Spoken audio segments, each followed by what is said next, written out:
وہ ایک 15 سال کا خوبصورت نوجوان جسے جب اطلاع ملی کہ اس کے باپ کو پاکستان کی سب سے محفوظ جگہ یعنی ایئرپورٹ پر قتل کر دیا گیا ہے تو وہ اس وقت دبئی میں زیر تعلیم تھا۔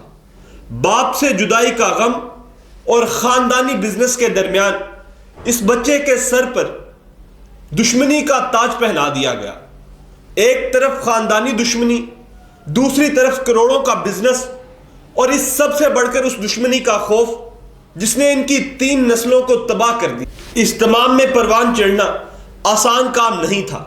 وہ ایک انقلابی تھا، اسی لیے شاید مختلف پارٹیوں کو جوائن کرتا رہا، یا پھر اسے یہ معلوم تھا کہ طاقت صرف انہی ذرائع کے تھرو حاصل کی جا سکتی ہے۔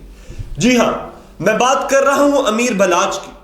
امیر بلاچ کا ایک گینگسٹر تھا یا پھر وہ کوئی مسیحا تھا؟ وہ ایک انقلابی تھا یا طاقت کا بھوکا تھا؟ امیر بلاچ کو قتل کرنے والے آخر کتنے طاقتور ہیں؟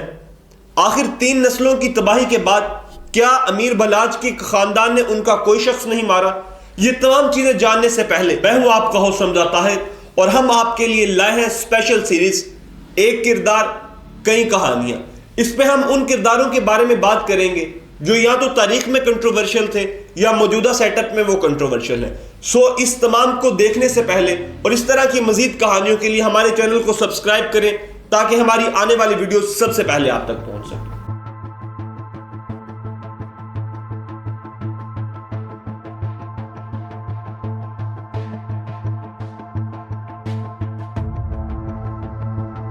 انیس سو 94 سے پہلے یہ خاندان پاکستان کے امیر ترین خاندانوں میں سے ایک تھا، اور بلا ٹرکاں والا جس نے اس تمام کاروبار کو اسٹیبلش کیا، اس نے مختلف ملازم اور مختلف گارڈز بھی رکھے ہوئے تھے۔ انہی مختلف گارڈز کے درمیان ایک بندہ حنیف عرف حنیفہ جو تھا، وہ اس کا بڑا کار خاص تھا۔ ایک روز کچھ یوں ہوا کہ ایک کیس میں حنیفہ، بلا ٹرکاں والا اور پھر اس کا بیٹا ٹپو ٹرکاں والا انوالو تھا۔ بلے نے کیا کیا کہ اس نے اپنی اور اپنے بیٹے کی ضمانت تو کروا لی، اور امیر الدین کیس میں حنیفے کی ضمانت نہ کروائی گئی۔ یہی ایک چنگاری تھی جو بڑی ہو کر آگ کا شعلہ فشاں بن گئی۔ جی ہاں، حنیفے نے جیسے ہی جیل سے باہر نکلا تو بلے سے اس چیز کا مطالبہ کیا کہ اس نے یہ غلط کیا ہے، اس کے ساتھ ساتھ اسے حنیفے کی ضمانت بھی کروانی چاہیے تھی۔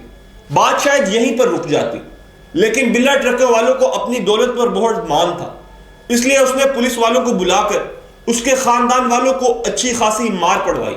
اس خاندان کی مار کے پیچھے اب حنیفے کے دل میں انتقام کی آگ بھڑک اٹھی۔ اس آگ کو دیکھتے ہوئے اس نے بلا ٹرکوں والوں کو 1994 میں قتل کر دیا، اور یہ تھی دشمنی کی پہلی بنیاد۔ ایسا نہیں ہے کہ اس کے بعد حنیفہ کھلے عام گھومتا پھرتا رہا۔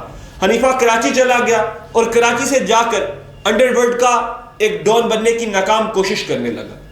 آخرکار کچھ سالوں بعد حنیفوں کو پولیس مقابلے میں مار دیا گیا، اور کہا جاتا ہے کہ حنیفے کو راوی کے کنارے پر لا کر قتل کیا۔ یہی وہ وقت تھا جب ٹیپو ٹرکوں والوں نے باپ کا سارا بزنس سنبھال لیا ہوا تھا، اور اس کے ساتھ ساتھ باپ کی پرانی دشمنی بھی سنبھال لی تھی۔ ٹیپو ٹرکا والا وہ پاکستان کا پہلا شخص تھا جس نے پاکستان میں پروٹوکول کو انٹروڈیوس کروایا، اور یہ کہا جاتا ہے کہ ٹیپو ٹرکوں والے کے پاس ایک وقت میں 60 سے 70 مسلح گارڈز ہوتے جو مختلف گاڑیوں پر بیٹھے ہوتے۔ اس تمام سیکیورٹی کے دوران ٹیپو ٹرکوں والوں پہ 2005 میں ایوان عدل پر حملہ ہوا، جس میں وہ بال بچ گیا، لیکن اس کے ساتھ 5 گارڈ مزید مارے گئے۔ اس تمام حملے کا مقصد اسے مارنا تھا اور انڈر ورلڈ میں اپنی دھاک بٹھانا تھا، لیکن اس کے بعد پولیس نے اس حملے میں ملوث ایک شخص کو چن چن کر قتل کر دیا۔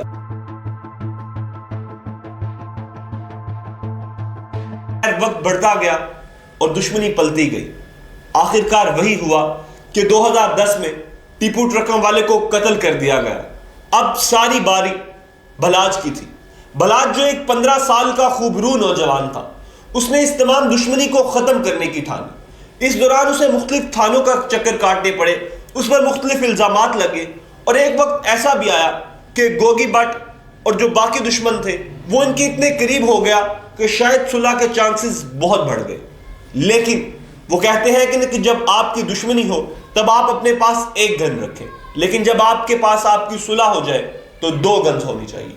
خیر، اسی دشمنی کو دیکھتے ہوئے ٹیلی فونک گفتگو ہوئی اور ساتھ مل جل کر بٹھانے والوں نے یہ کہا کہ اس دشمنی کو یہیں پر ختم کریں۔ کم و بیش 50 سے زائد لوگ ایسے تھے جو اس دشمنی کا شکار بنے۔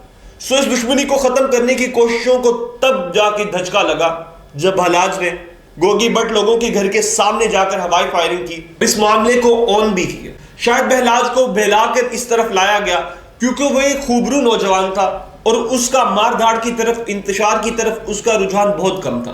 اس نے چھوٹی عمر میں جیلیں دیکھی تھی، اس نے چھوٹی عمر میں بزنس سنبھال لیا تھا، لیکن وہ کبھی بھی انتشار پسند نوجوان نہیں تھا۔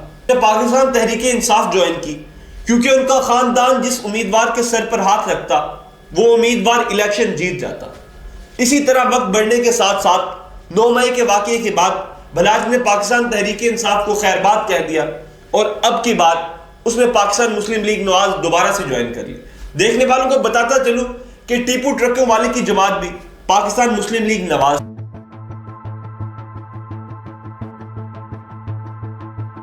بھلاج نے پروٹوکول کے لیے اپنے پاس ایک فوج رکھی ہوئی تھی جو ہر وقت اسے دشمنوں سے پروٹیکٹ کرتی۔ آخر جس روز اس نے قتل ہونا تھا وہ اپنے دوست کے ولیمے پر جا رہا تھا کیونکہ بھلاج دوستوں کا دوست تھا۔ جب وہ اس ولیمے پر پہنچا تو کچھ انجان شخص اس کے قریب آئے۔ انجان شخص کے ہاتھ میں ایک لفافہ تھا جس میں سلامی تھی۔ ایک دم سے جب اس نے سیلفی کی ڈیمانڈ کی کہ بھلاج میں آپ کے ساتھ سیلفی لینا چاہتا ہوں، سیلفی لینے جب وہ قریب آیا تو اس نے گن کو بھلاج کی گردن کے قریب رکھ کر ایک پورا بریسٹ مارا۔ اس بریسٹ سے 10 سے 12 لوگ جو ہے وہ شدید زخمی ہوئے اور ان میں بھلاج بھی شدید زخمی تھا۔ آخر کار دونوں طرف سے فائرنگ شروع ہوئی۔ جو اس کے ساتھ جو مزید ساتھی تھے انہوں نے بھی فائرنگ کی۔ اس فائرنگ کے تبادلے میں بھلاج شدید قسم کا زخمی ہو چکا تھا اور عینی شاہدین بتاتے ہیں کہ ابھی بھلاج کے سانس چل رہے تھے۔ امید تھی کہ شاید بھلاج سروائیو کر جائے، لیکن وہ زخموں کی تاب نہ لاتے ہوئے اسی وقت دم توڑ گیا۔ وہ اتنا ڈیر حسین تھا کہ ہم پہ واجب ہے تمام عمر بچھڑنے کا غم کیا جائے۔ یہ خاص طور پر ایک میسج ہے جو نئے بچے ہیں جن کو گن اور بندوق کا کلچر بہت اچھا لگتا ہے۔ خدا را محبتوں کو پروان چڑھائیں، محبتوں کو فروغ دیں اور وہ دشمنیاں جو آپ کی نسلیں کھا جائیں ان دشمنیوں سے اجتناب کریں۔ دعا گو ہے کہ اس طرح کے جو واقعات سے انہیں بچا جا سکے اور پنجاب میں ایک دفعہ پھر سے جو کرائم کی بڑھتی ہوئی ریشو ہے اسے کم کیا جائے۔ انشاءاللہ اگلی سٹوری کے ساتھ آپ کے پاس جلد تشریف لائیں گے۔ تب تک مجھے دیں اجازت۔ خدا حافظ۔